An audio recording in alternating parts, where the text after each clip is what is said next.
KJTV를 사랑해주시는 시청자 여러분 안녕하십니까. 어제까지 비가 내렸는데 오늘은 맑은 하늘을 우리에게 선사하고 있습니다. 오늘은 한국은 제2의 베네수엘라가 될 수도 있다 라는 제목으로 말씀을 드리겠습니다. 미국의 유력 언론 중 하나인 폭스뉴스가 최근 한국이 앞날에 대해서 심각한 우려를 표명하는 칼럼을 게재해 파장이 일고 있습니다. 칼럼의 필자는 미국의 대표적인 동북아 전문가인 고든 창 변호사이며 칼럼의 제목은 반미 성향의 강경 좌파 세력이 한국을 제2 베네수엘라로 만들 수 있다라고 되어 있습니다.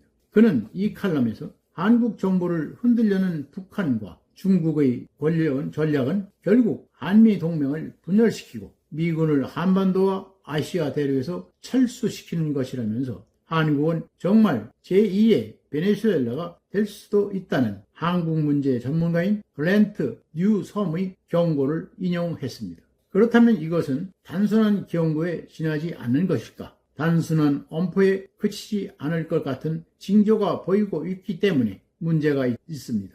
혹자는 설마하니 세계 10위 경제대국인 한국이 베네수엘라처럼 하루아침에 거리에 거지가 넘쳐나고 젊은 여성들이 성매매로 내몰리는 최빈국이 될 리야 있겠느냐고 반문할 것입니다. 그러나 잘 사는 나라가 못 사는 나라로 전락하는 것은 순식간의 일입니다. 베네수엘라가 그랬습니다. 베네수엘라는 남미에 있는 한반도 면적의 4.5배에 달하는 천연자원이 풍부한 나라였습니다. 석유 매장량은 세계 1위 나라이고 채유 가능량만 해도 자그마치 3천억 배럴로 전 세계 점유율이 17%를 차지했습니다. 그래서 한때 남미에서 가장 잘 사는 부자 나라였습니다. 적어도 차베스와 마두로가 집권하기 전만 해도 그랬습니다. 기름 한 방울 안 난 우리나라에서는 꿈같은 나라였습니다. 실제로 6.25 전쟁 때는 우리나라에 물자를 지원해 줄 만큼 여유가 있었습니다.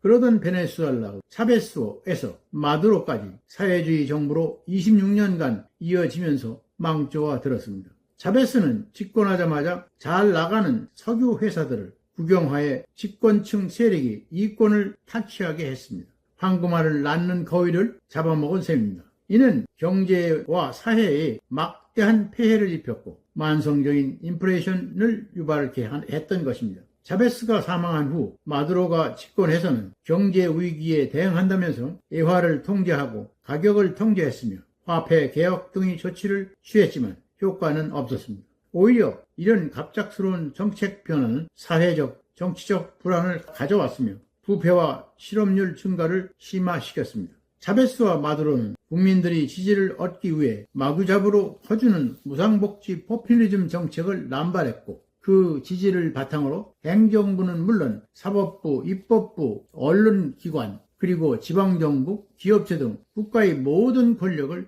장악했습니다. 말하자면 1인 독재 체제를 구축할 수 있었던 것입니다.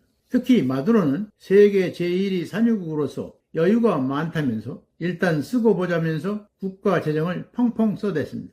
예컨대 인기에 영합하는 포퓰리즘식 서민복지 정책을 무작정 확대했습니다. 정권을 유지하는 데에는 일단 성공하는 듯 했으나 퍼주기식 복지의 후유증은 심각했습니다. 여기에 국제 유가가 폭락하면서 경제와 사회의 붕괴를 가져왔습니다. 계속된 인플레로 기본 생필품 가격이 급등하면서 국민들의 생활은 매우 곤경에 빠지기 시작했습니다. 많은 사람들이 부족한 식량과 의약품 구하기가 점점 어려워졌습니다. 결과적으로 국민의 94%가 빈곤층으로 전락했고 이 중 61%는 극빈층이 되고 말았습니다. 거리에는 쓰레기통을 뒤지는 거지가 넘쳐났습니다.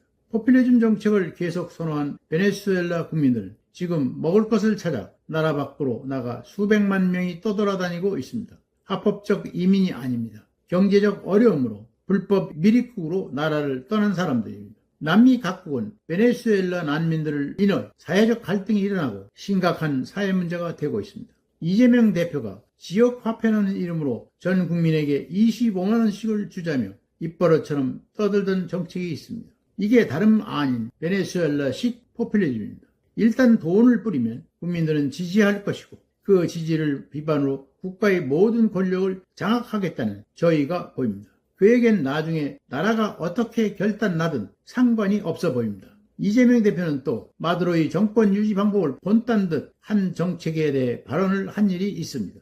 국회 교섭단체 대표 연설에서입니다. 우리나라도 새 개정 헌법에 국회의원 국민소환제를 반드시 넣겠다는 것입니다. 여북했으면 오세훈 서울시장이 이 제안을 두고 극성 지지자들을 동원해서 정적을 제거하겠다는 게 아니냐고 꼬집었습니다. 그렇다면 마두로는 이런 제도를 어떻게 이용했을까? 그는 2000년 국민투표로 신헌법을 채택하면서 대통령을 포함해 모든 선출직 공무원을 국민소환제 대상으로 만들었습니다. 그 후 이 제도를 정적 제거용으로 쓰는 사례가 늘어났습니다. 그로 인해서 베네수엘라란 폭력 정치가 일상화되고 타협 정치는 사라졌습니다. 특히 마두로 정권은 돈을 뿌려대며 얻은 인기를 바탕으로 지지자들을 선동해 야당 국회의원들을 제거하는 수단으로 활용했습니다. 우리나라의 경우도 만약 국민소환제가 도입된다면 야당인 민주당이 정부의 국무위원들이나 검사들에 대해 탄핵을 남발하듯이 집권 후에 야당 국회의원들을 대상으로 국민소환제를 남발하는 일이 빈발하지 말라는 보장이 없습니다. 한 국가의 경제가 전쟁이나 자연재해를 겪지 않고 이처럼 베네수엘라 같이 풍비박산난 사례는 세계 역사 어디에서도 찾아볼 수가 없습니다. 그런데 외국의 전문가들이 최근에 우리나라를 두고 제2의 베네수엘라가 될 수 있다고 한 말은 그냥 설마로 넘겨버릴 수가 없는 사안입니다. 반드시 반면 교사로 삼아야 할 것입니다. 오늘은 여기까지입니다. 끝까지 시청해 주셔서 감사합니다.